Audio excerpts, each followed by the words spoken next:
Well, I'll pick up from Senator Gardner there.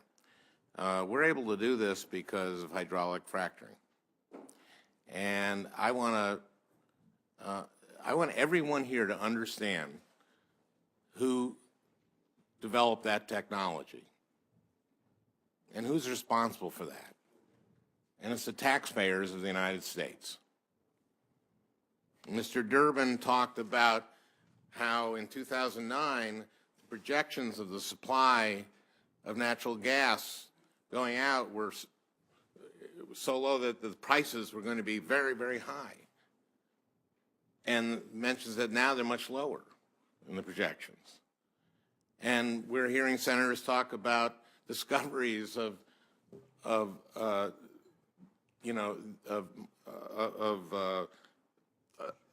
reserves of natural gas in their state, as if this was just a discovery that happened out of nowhere. This is because of the taxpayers doing investments in research into three-dimensional microseismic imaging done in Sandia National Labs. And please listen to this, because I say this over and over again in this committee. This whole renaissance in natural gas is due to research done by the Department of Energy, paid for by the United States taxpayers,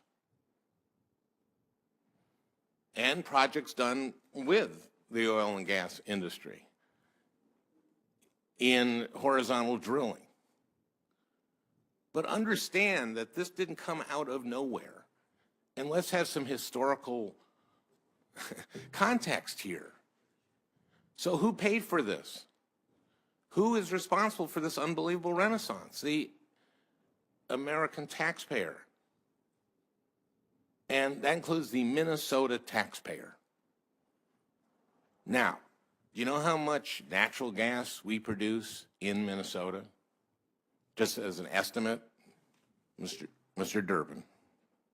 I'm not aware of natural gas production in Minnesota, so don't. Zero. This does us no good whatsoever. This does Minnesota no good whatsoever. The EIA just says this is going to increase the price of natural gas.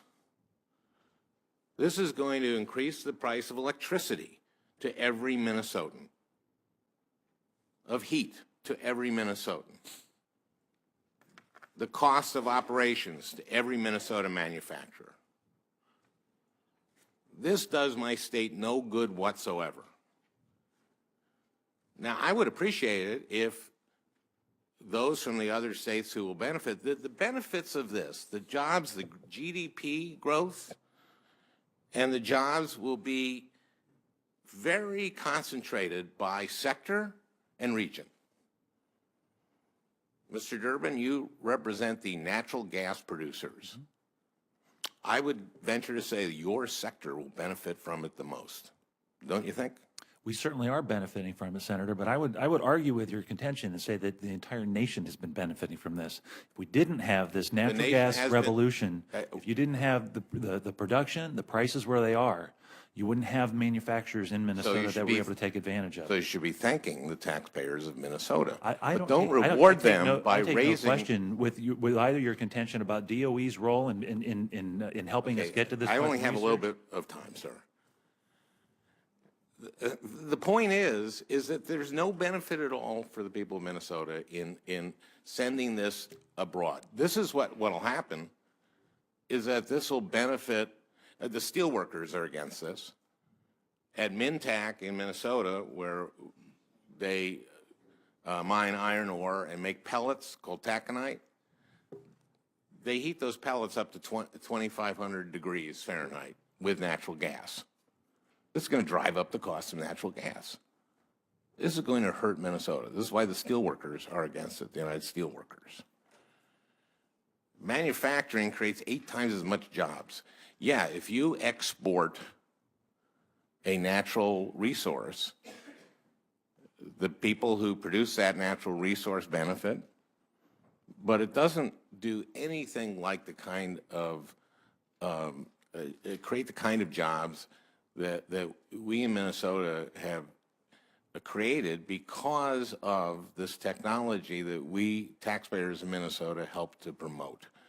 So I just want this perspective, and going forward, and I know my time is up, but I've been here a little longer than Senator Capito. So I just want, going forward, for members when they talk about this natural gas renaissance, to understand where this came from.